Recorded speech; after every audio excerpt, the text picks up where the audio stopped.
Ассаламу алейкум, друзья! Привет из Соединенных Штатов Америки, где я проживаю уже на протяжении последних нескольких лет.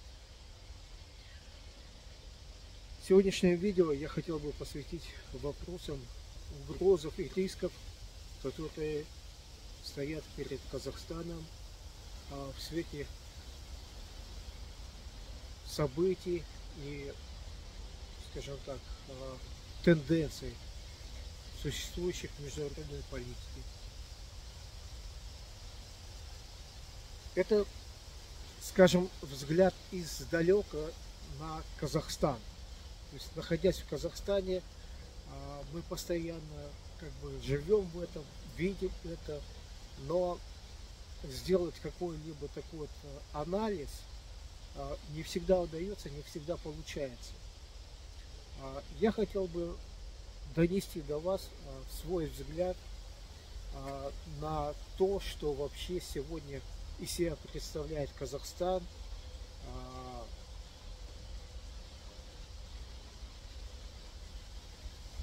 донести тот взгляд, который, в общем-то, на Казахстан существует из-за рубежа сегодня. Это не только мой взгляд, это взгляд, который транслирует, скажем так, различные зарубежные эксперты, аналитики, политики. И я думаю, что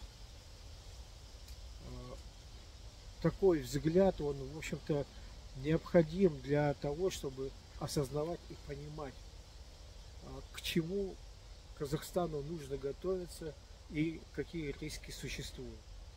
Я думаю, что все риски, которые я перечислю, или то видение, это не новость для вас. Но как это видится и что за этим может следовать, вот я думаю, что это было бы для вас очень интересно. Итак, постараюсь без воды, а просто вот фактическое положение дел. Что из себя сегодня представляет Казахстан в глазах зарубежного сообщества? Это насквозь коррумпированное государство, которое из плюсов имеет громадные богатства природные и громадную территорию. Также в их глазах к плюсам можно отнести малую численность населения, которая склонна к подчинению и не способна отстаивать свои права.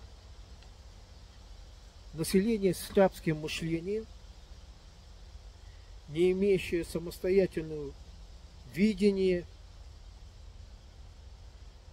а также слабую армию, правительство, не имеющее свою самостоятельную политику и не имеющее отстаивать национальные интересы. Правительство, сильно подверженное внешнему влиянию и продающее интересы государства в обмен на личные материальные выгоды. Коррумпированная власть неустанно грабит свой народ.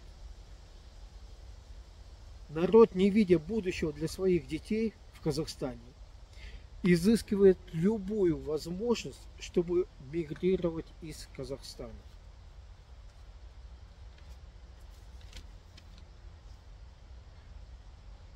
Нынешнее правительство, мягко говоря, что оно слабо, оно вызывает вопрос, насколько оно дееспособно, чтобы вернуть наворованные капиталы кланам Назарбаева. Мало того, правительство до сих пор не приложило каких-либо усилий, чтобы пересмотреть ранее подписанные договоры с различными зарубежными компаниями и допускает обворовывать Казахстан по условиям старых договоров. Многие за рубежом понимают, что условия старых договоров предполагали интересы клана Назарбаева. И, соответственно, по сей день Казахстан, поставляя природные ископаемые по старым договорам, продолжает платить в кассу клана Назарбаевых по сегодня. Удручает отношение работодателей. Они считают, что казахстанские работники не должны получать хорошую оплату. При этом они даже просто не задумываются о том, в каких условиях и на что живет народ. То есть в северных областях народ, он получает низкую зарплату, но могут рыбу ловить, запасаться на зиму, там скот содержать. То есть подсобное хозяйство, личная инициатива, она помогает народу выживать. Но никак не условия,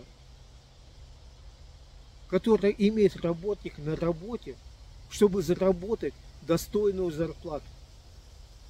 Для меня вообще вот это немыслимо, что когда двое родителей в семье работают, у них там 3-4 ребенка, но они вынуждены брать кредиты на то, чтобы отправить, собрать детей в школу. То есть, насколько низкая у них зарплата. Как мы можем говорить о социальной ответственности компаний, работодателей или вообще даже в целом государства, когда люди, работая на 2-3 работах, еле-еле выживают? Это абсолютная социальная безответственность. Это безответственность государственных работников по отношению к своему народу. Народ изворачивается как может, использует при этом любые возможности, в том числе криминальные. И вы посмотрите сводку за этот год. Сколько было арестовано наркопроизводителей. Это наши казахстанские граждане, которые пошли по криминальному пути и производят наркотики, которыми травят своих детей, свой народ. У нас громадная, большая беда в Казахстане. Громадное количество детей подсажено на наркотики.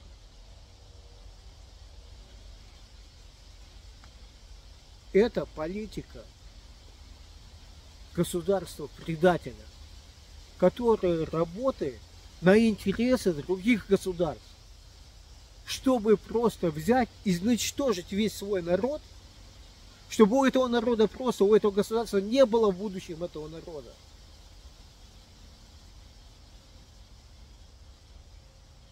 Как по-другому это понимать?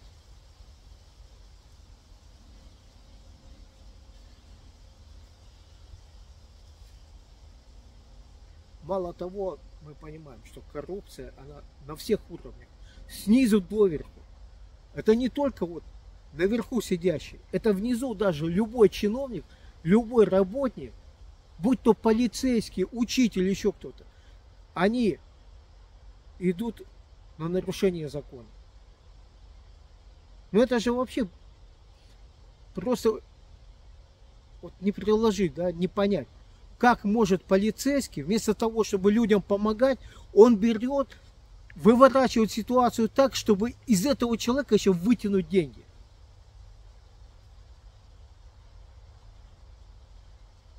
А зачем такая полиция? Зачем? Если сама полиция это криминал.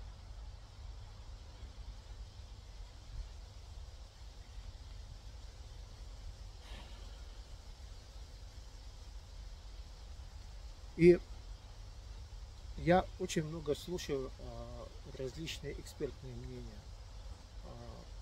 из Казахстана, блогеров. Среди них очень много умных, грамотных людей. Но у меня такое ощущение, что вот эти все люди, все эксперты, все экономисты, там, политологи, там, они все мыслят загнаны в рамках, вот, скажем так, того бюджета, который есть официально в Казахстане. Но в Казахстане, вы сами великолепно знаете, двойная экономика. Одна экономика – это клана Назарбаевых, другая экономика – это то, что на народ спущено. И вот государство в целом, все социальные вопросы и так далее, они решаются только за счет вот того бюджета, который накапливается официальными отчислениями различных компаний и налогов, собранных с народа. Но те деньги, которые не обложены налогом и вывозятся, воруются через несправедливо заключенные договоры, а там триллионы тенге, это там не один, не два, там, я уверен, где-то в районе 8-10 триллионов тенге, которые могли бы решить все социальные проблемы в Казахстане. Но о них никто не говорит. Они все там, вот как это самое, знаете, как вот запретная зона. И нынешнее правительство, оно как будто глаза закрыло вот на то, что Казахстан до сих пор обворовывается. До сих пор кланом Назарбаева до сих пор обворовывается. Вот исходя вот из этих посылов, какие выводы делают зарубежные политики, ну, заинтересованные лица, скажем так. Я все чаще слышу, что в Казахстане будет война. Война за ресурсы. В нынешнем виде правительство свою власть в Казахстане не удержит. А народ массово превратится в беженцев. Вопрос. Кто в состоянии напасть на Казахстан? Это однозначно ИГИЛ.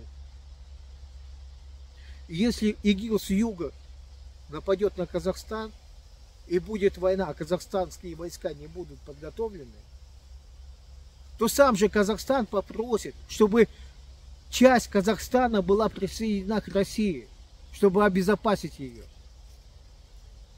И северные области однозначно уйдут в Россию.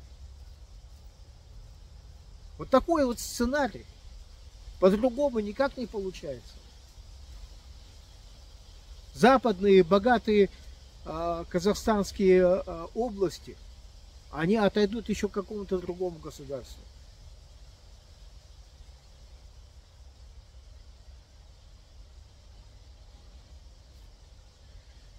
Если эта война случится, то это война не автоматов, не пушек. Это война высокоинтеллектуальная. Современных военных технологий, где используются чаще всего дроны и беспилотные аппараты.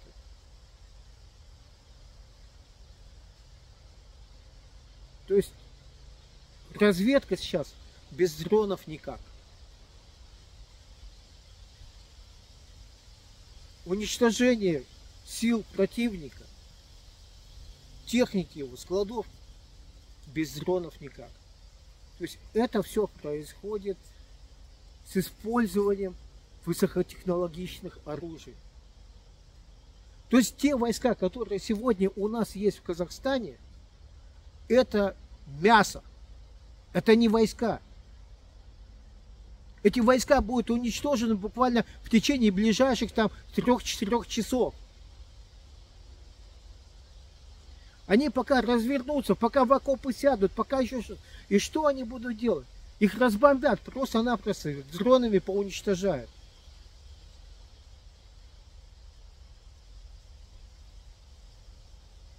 Я думаю, это военные специалисты должны понимать.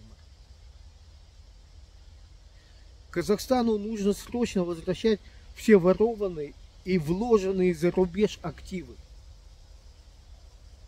И вкладывать их в подготовку новых высокообразованных вооруженных сил, способных управлять новейшей современной техникой. Нужно приобретать новейшие современные военные технологии. Внутренняя политика правительства должна быть направлена на создание общества закона, порядка и справедливости. Все граждане Казахстана должны быть объединены единым чувством патриотизма. Все националистически настроенные граждане должны осознать, что Казахстану важен сегодня каждый гражданин, независимо от национальности и языка, которым он владеет.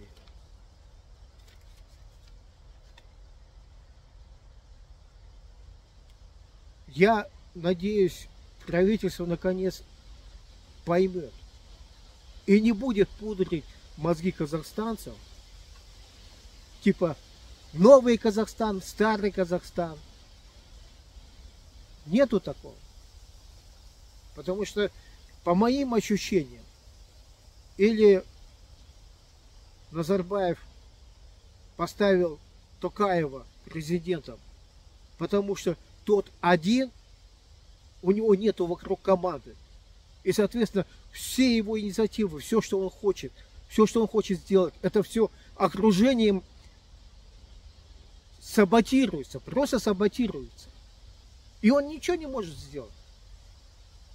Или же наоборот, он играет в дудку Назарбаева, говоря о том, что мы новое, мы это самым назарбаевским вот этим делам пути нет, но ничего не делает по этому поводу.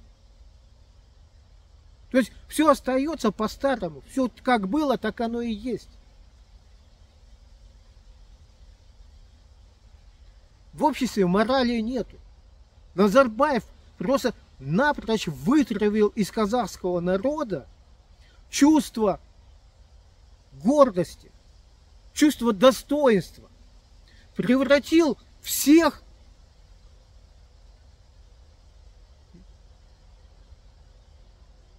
в тех, кто жаждет только наживу, кто признает только деньги. И все общество просто-напросто на каждом уровне, в каждом кабинете оно потеряло совесть. В Казахстане вообще на самом деле, где те люди, которых можно назвать солью земли казахской? Где это вот чувство такого, как бы именно национальной гордости, совести казахского народа? Я кроме Алжаса Сулейменова, других людей, честно говоря, и не знал, и не слышал. И сегодня, даже если такой человек появляется, его тут же садят в тюрьму, не дают ему вести какую-то разъяснительную общественную работу. Но и казахское общество, народ, вы должны таких людей поддерживать, иначе вы просто уже превратились в рабов.